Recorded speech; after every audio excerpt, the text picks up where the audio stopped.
Gue baru banget baca tanggapannya KPK mengenai Sri Mulyono yang masuk ke dalam daftar tokoh kejahatan terorganisasi dan korupsi versi OCCRP. Ketua KPK Setio Budianto mengatakan kurang lebih ya akan menindaklanjuti jika ada informasi dan laporan.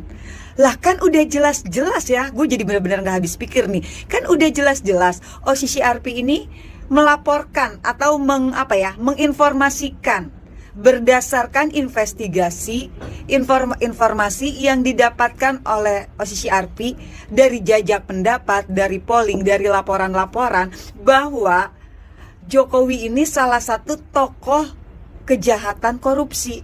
Dari adanya laporan yang diberikan oleh OCCRP, seharusnya KPK nggak perlu lagi menunggu laporan dari masyarakat. Ya segeralah ambil tindakan. Aparat penegak hukum pun langsung tuh memanggil Sri Mulyono-nya, memeriksa, mencari tahu, meninvestigasi kebenaran yang disampaikan oleh OCCRP. Kan selama ini tugas KPK itu salah satunya ketika mendapat laporan informasi seseorang diduga terindikasi terlibat korupsi, langsung kan mencari tahu, menindaklanjuti. Lah ini kan udah dari OCCRP. Terus kenapa harus nunggu dari masyarakat?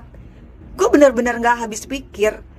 Sementara nih ya, kalau membahas laporan dari masyarakat, apa kabarnya Blok Medan, apa kabarnya private jet, itu jelas loh ada laporan dari masyarakat, bahkan sampai turun aksi demo ke KPK menuntut keadilan mengenai Blok Medan dan private jet. Tapi buktinya udah ada laporan dari masyarakat, KPK juga tidak menindaklanjuti tuh.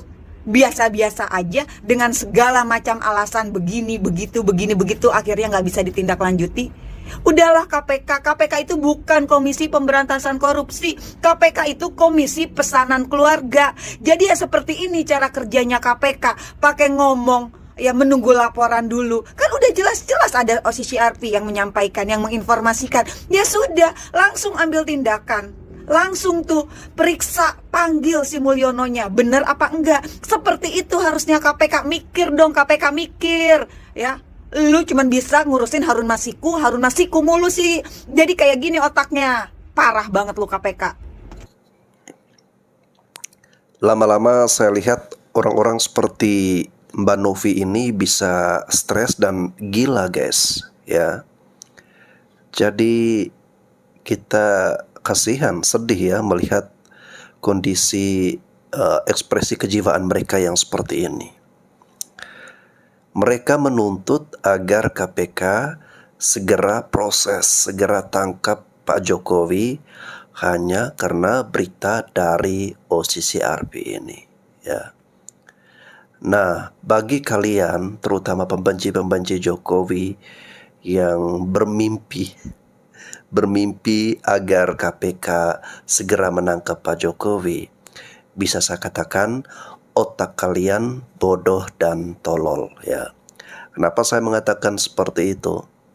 Karena hanya dengan sebuah berita seperti itu, informasi seperti itu yang didapat bukan dari bukti-bukti melainkan hanya dari hasil polling, jajak pendapat, asumsi, lantas kemudian kalian memberikan perintah kepada KPK, menuntut KPK segera menangkap Pak Jokowi. Itu kan konyol dan bodoh ya. Ya seperti yang saya katakan di awal tadi, kalian bodoh dan tolol ya. Harusnya ketika KPK ingin menangkap Pak Jokowi, memang harus ada laporan dulu ya. Laporan yang disertai dengan bukti yang mendukung laporan tersebut. Nah, kalau dari OCCRP ini yang pertama, dia ini kan bukan lembaga resmi, organisasi resmi yang didirikan oleh dunia ya. Tapi dia kan tidak resmi. Lalu yang berikutnya, apa yang dia sampaikan itu bukan didasari oleh bukti-bukti yang akurat ya. Dan OCCRP sendiri sudah menghapus berita tersebut. Mereka menyadari adanya kekeliruan. Mereka menyadari bahwa apa yang mereka sampaikan itu tidak berdasarkan fakta dan bukti, tetapi berdasarkan asumsi ya, dari polling lah, jajak pendapat dan sebagainya. Jadi jangan bersikap konyol lah ya, seperti Mbak Novi ini yang menuntut atau ngamuk-ngamuk gak jelas ke KPK, marah-marah KPK, harus segera menangkap Pak Jokowi. Ya Anda sendiri, ya saya tantang nih, Anda semua pembenci Pak Jokowi, silakan lapor ke KPK ya untuk menangkap Pak Jokowi. Kalau kalian punya bukti-bukti yang menjadi pegangan kalian, atau bukti-bukti tersebut sangat kuat sekali, kalian yakin sangat kuat untuk memasukkan Pak Jokowi ke penjara ya. Jadi jangan ngamuk-ngamuk marah-marah ke KPK seperti orang gila yang diperlihatkan atau dipertontonkan oleh Mbak Novi tadi ya. Gini bos, aneh kasih tahu. OCCRP nggak bisa dibandingin dengan seorang Jokowi. Ya, makanya saya bilang mereka itu sampah. Buang ke tempat sampah. Nggak ada gunanya. Mau ngapain memperdebatkan? Saya mau tanya ente. Siapa yang menjaga kita saat COVID-19? OCCRP? Apaan? Kita tahu Bapak Jokowi yang melindungi kita. Alhamdulillah, puji Tuhan, selamat kita. Siapa yang bangun infrastruktur pelabuhan, airport? OCCRP? Pret. Pak Jokowi, pemerintahan Bapak Jokowi 10 tahun mereka lah yang membangun. Bukan OCCRP. Jadi saya katakan, jangan diperdebatkan. Kenapa? Karena ada bagian dari bangsa ini, entah itu partai, entah itu perorangan yang sakit hati, dia kasih data-data palsu ke OCCRP, kemudian merilis berita dan menjadi viral di negeri ini. Buat saya itu sampah. Kenapa? Nggak ada artinya. Anda tiru itu Mahathir Muhammad itu di Malaysia. Lembaga yang paling hebat. IMF, Anda bisa bayangkan? International Monetary Funding yang bisa membiayai negara. Dia bilang, go to hell IMF. Malaysia jadi hebat karena tidak mengandalkan IMF. Kita ini bangsa yang masih, mohon maaf, yang masih percaya begitu-begituan, yang masih percaya OCCRP. Very stupid you guys. Kita harus punya kepribadian nasionalistis, kebangsaan. Siapa selama 10 tahun ini yang membangun bangsa ini menjadi hebat hari ini? Pak Joko Widodo. Bukan OCCRP. Oleh sebab itu saya katakan mereka itu sampah. Jadi kalau ada yang melapor, yang memberitahu bahwa bapakmu itu korupsi. Siapa yang kasih tahu bapakmu korupsi?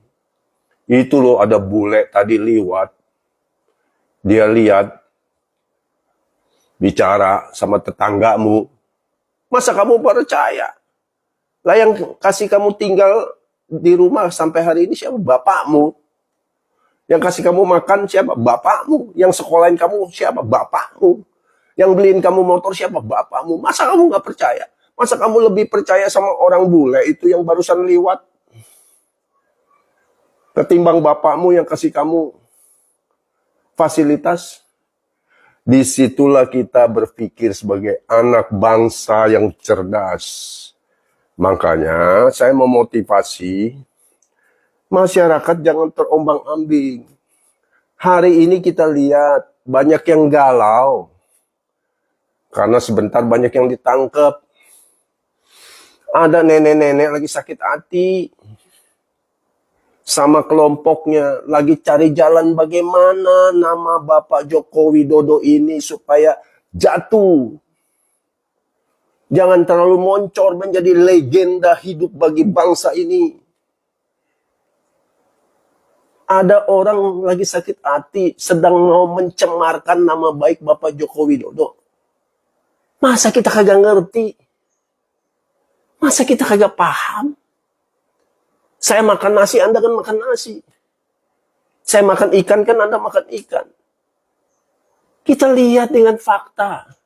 Anda pergi ke sana di provinsi-provinsi, Anda tanya masyarakat, kenal OCCRP? Enggak. Kenal Bapak Joko Widodo? Iya, kenal. Karena provinsi kami dia yang bangun. Hanya orang-orang yang, maaf ngomong, pinter keblinger aja yang di kota-kota. Oh bos, hati-hati bos, itu lembaga kredibel bukan kaleng-kaleng. Saya bilang itu kaleng kerupuk, sudah saya buang tuh. Sampah. Kita harus punya kepribadian bangsa Indonesia. Tidak bisa satupun orang asing yang mencoba mengulik-ngulik bangsa kita. Kita harus sepakat bahwa bangsa ini harus maju. Ya. Apa karena dijajah kelamaan oleh Belanda sampai 350 tahun. Jadi otak kita jadi bodoh, diadu domba terus. Hari ini masyarakat harus pintar. Kita fokus pada pembangunan masa depan bangsa ini yang sekarang sedang dipersiapkan oleh Prabowo Gibran. Ya. Segala isu negatif, segala macam. Sudah. Hari ini kita mau bekerja. Sama saya juga. Saya sedang mempersiapkan masa depan buat anak, cucu saya. Ya, saya membangun kesehatan saya tiap hari. Saya melihat masa depan. OCCRP, go to hell. Gitu ngomongnya. Joko Widodo, mantap. Ya.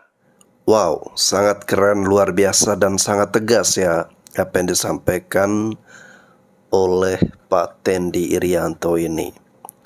Ya, kenapa kita menjadi orang yang mudah percaya dengan omongan ataupun berita-berita informasi dari orang asing? Kita sebagai orang Indonesia, sebagai bangsa Indonesia, kita punya jati diri, kita punya kepribadian bangsa. Masa hanya dengan organisasi asing yang tidak resmi, lalu kemudian memuat informasi tersebut, kita rakyat Indonesia lantas percaya bodoh-bodoh begitu saja. Apalagi informasi tersebut tanpa ada bukti-bukti yang menguatkan, tanpa ada investigasi yang mendalam, hanya berdasarkan polling, jajak pendapat, hanya berdasarkan teori-teori, narasi-narasi, lalu kemudian memasukkan Pak Jokowi sebagai finalis salah satu tokoh terkorup di dunia. Kita percaya, terus kita menuntut, memaksa KPK untuk menangkap Pak Jokowi, bahkan kita sampai ngamuk-ngamuk, sampai marah-marah ke KPK, seperti tadi yang dipertontonkan oleh Mbak Novi. Ya. Jadi kita sebagai rakyat Indonesia harus punya pemikiran yang cerdas. Jangan mau diadu domba oleh orang asing. Ya. Kita sesama anak bangsa jadi ribut, jadi saling sikut-sikutan, senggol-senggolan, hanya karena informasi dari orang asing. Harusnya kita yang lebih tahu, ya. Orang asing itu nggak tahu bagaimana dapur kita, siang malam, susah senang suka dukanya kita, ya. Jadi sebagai rakyat Indonesia, kita punya kepribadian, kita punya jati diri. Jangan mudah percaya dengan informasi-informasi yang tidak jelas, informasi yang hanya mau menggiring opini, informasi yang bisa diprediksi bahwa itu titipan dari orang-orang yang selama ini memang tidak suka dengan Pak Jokowi. Kenapa ternaknya Mulyono pada nggak bisa mikir? Penyebab kenapa Mulyono sampai ada di peringkat 3 daftar nominasi pemimpin terkorup dunia. Kenapa ternaknya Mulyono pada nggak bisa mikir? kalau di antara 8 miliar lebih manusia di dunia dan di antara 193 pemimpin negara anggota PBB, kenapa Mulyono yang bisa ada di peringkat 3 pemimpin paling korup? Kenapa ternaknya Mulyono pada nggak bisa mikir kalau semua nama pemimpin dunia yang masuk daftar paling korup adalah pemimpin yang kelakuannya emang pantas ada di situ, termasuk Mulyono? Kenapa ternaknya Mulyono pada nggak bisa mikir bahwa bukan tanpa alasan dan tanpa sebab akibat nama Mulyono ada di peringkat 3 dunia? Kenapa ternaknya Mulyono pada nggak bisa mikir bahwa lebih penting untuk menyelamatkan Indonesia demi anak cucu kita ketimbang menyelamatkan Mulyono demi keluarganya dia? Kenapa ternaknya Mulyono pada nggak bisa mikir kalau mereka itu semuanya cuma dimanfaatin doang? Jadi kenapa ternaknya Mulyono pada nggak bisa mikir? Karena ternak emang nggak bisa mikir. Karena yang namanya ternak, asal dikasih makan, disuruh ngapain juga pasti ngikut. Karena ternak, kerjaannya bukan mikir, tapi nurutin pikiran majikannya. Dan kenapa gue ngomong kayak gini? Karena gue bukan ternak Mulyono. Salam semangat antitesa 24. Kami yang Anda sebut sebagai ternak, ya, justru kami bisa berpikir kritis, kami bisa berpikir logis, ya. Lalu kalau kalian justru ternak lebih baik, ya, kalian lebih jauh di bawah ternak, saya nggak tahu lagi bahasa apa yang pantas untuk mereka, ya. Masa hanya dengan berita dari lembaga asing yang tidak resmi didirikan oleh dunia, tidak mendapatkan pengakuan secara internasional, lantas kalian percaya begitu saja, ya. Lalu kemudian meyakinkan itu bahwa ini sesuatu yang serius, ini sesuatu yang benar-benar sudah pasti terjadi. Padahal OCCRP itu sendiri sudah hapus beritanya. Mereka sudah mengklarifikasi bahwa itu semua berlandaskan pada bahwa selama kepemimpinan Pak Jokowi KPK ini dilemahkan. Hanya itu saja, ya. Bukti-bukti dia ngambil duit, dia makan duit itu nggak ada. Jadi kalian yang percaya begitu saja dengan lembaga asing ini, ya, itu pemikiran kalian itu memang udah nggak ada otak. Ya sedih aja ya, sampai mereka kelihatan stres, ngamuk-ngamuk ke KPK, ya, marah-marah seperti ini. Pak Jokowi senyum, rileks, santai, tapi kalian kelihatan emosian, ngamuk-ngamuk, marah-marah, ya. Itulah ketika kebencian itu udah terlalu mendalam, ya, menutupi mata kalian, merusak akal sehat kalian. Kalian jadi seperti iblis, ya. Iblis memang kerjaannya membenci, marah-marah, adu domba. Jadi wahai iblis-iblis, bertobatlah. Oke guys, ini masih ada satu video menarik, kita dengarkan dulu berikut ini. Jokowi itu bukan siapa-siapa. Saya sebenarnya sepakat dengan para haters yang bilang bahwa Jokowi itu bukan siapa-siapa. Dan seperti halnya saya, banyak orang baik lainnya yang sampai saat ini masih sejalan dengan pikiran beliau sepakat bahwa Jokowi itu bukan siapa-siapa. Jokowi itu manusia biasa, bukan dewa, bukan orang sakti, bukan wali, atau manusia yang menyandang predikat hebat lainnya. Jokowi hanyalah manusia lumrah, manusia biasa, manusia yang baik, manusia yang manut dan menyerahkan hidupnya kepada Tuhan. Kalau Tuhan yang menyuruh, apa saja dilakukannya. Hidup susah, dijalani. Disuruh sekolah cari ilmu, dijalani. Disuruh melayani orang banyak jadi wali kota, gubernur dan bahkan presiden, dijalani. Diberi rezeki berapapun, disyukuri.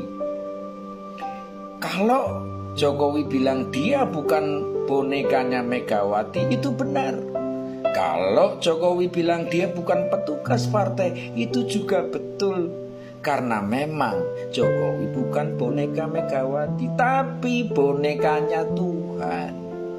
Jokowi juga bukan petugas partai karena dia petugas Tuhan. Karena itulah dia dimusuhi. Siapa yang memusuhi? Ya manusia yang ingin dia tunduk jadi bonekanya. Ya manusia yang mau dia jadi petugas partainya.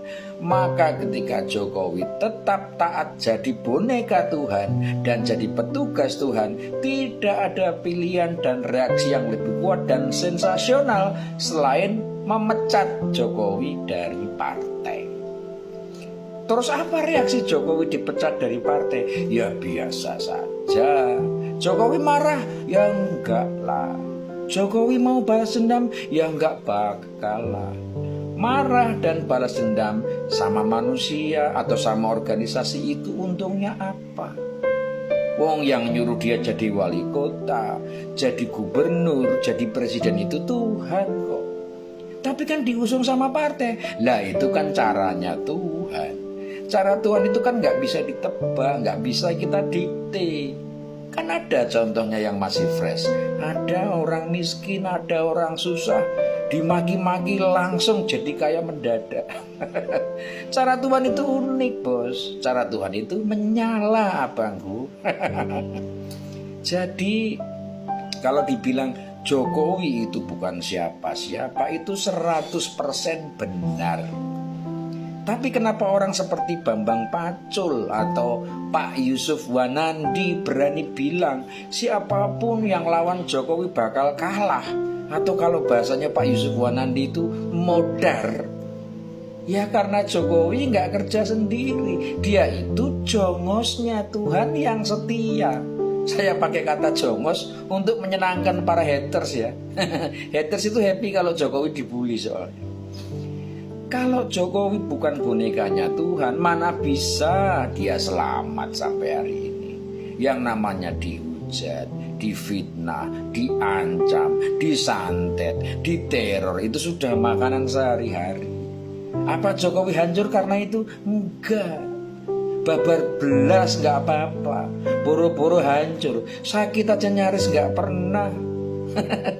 Marah, sakit hati, membalas dendam, itu tidak ada dalam kamus Jokowi. Kenapa? Ya karena itu yang dia teladani dari Tuhan. Berapa juta kali Tuhan itu kita hujat, kita tiru, kita lecehkan, tapi nggak pernah marah. Lah kalau Tuhan itu tersinggung atau marah, selesai kita semua bos. Tuhan itu tidak pernah marah apalagi menghukum. Apa yang Tuhan lakukan untuk membalas perbuatan buruk kita adalah memberi kita pelajaran supaya kita bisa belajar menjadi lebih baik. Berat ringannya pelajaran yang diberikan Tuhan ya tergantung seberapa banyak kesalahan yang harus kita perbaiki. Kalau dibikin mati, ya itu berarti menurut Tuhan hidup yang diberikan tidak dimanfaatkan untuk belajar. Ya udah diambil aja lagi, simple kan gitu. Jadi kalau Jokowi itu bukan siapa-siapa, Jokowi itu manusia biasa. Kenapa saya dan banyak orang masih mendukung dan sejalan dengan dia?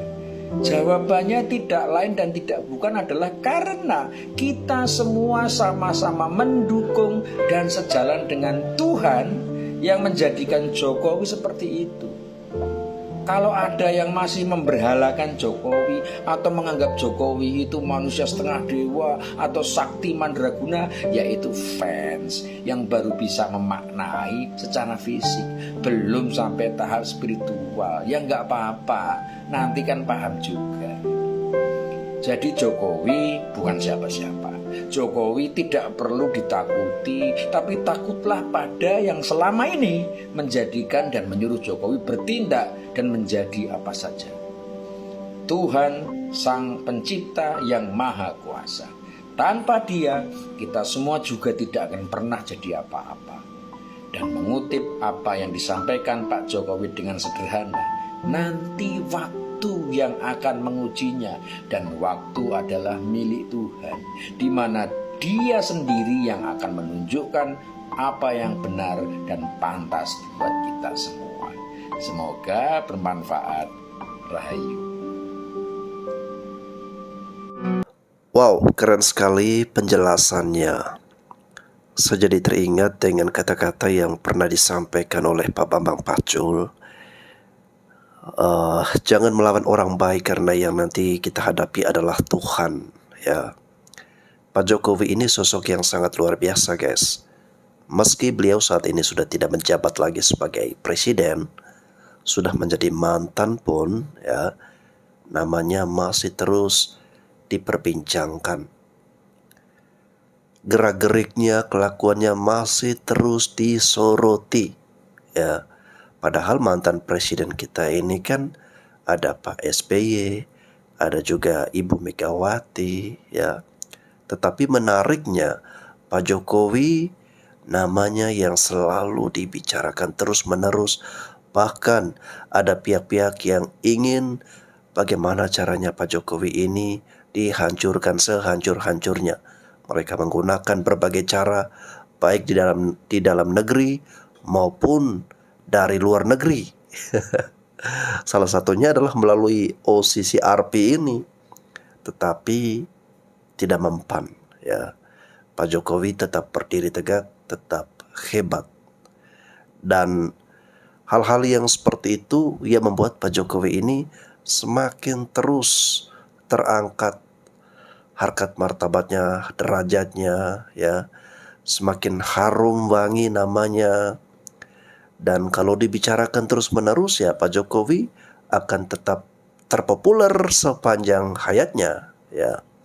Dan kalau terus dibicarakan baik negatif maupun positif, itu artinya Pak Jokowi memiliki kendali atau pengaruh yang masih sangat kuat sekali. Jadi secara tidak langsung kita juga harus berterima kasih nih kepada pihak-pihak, orang-orang yang membenci Pak Jokowi, yang selalu fokus waktu dan energinya bagaimana cara menghancurkan Pak Jokowi.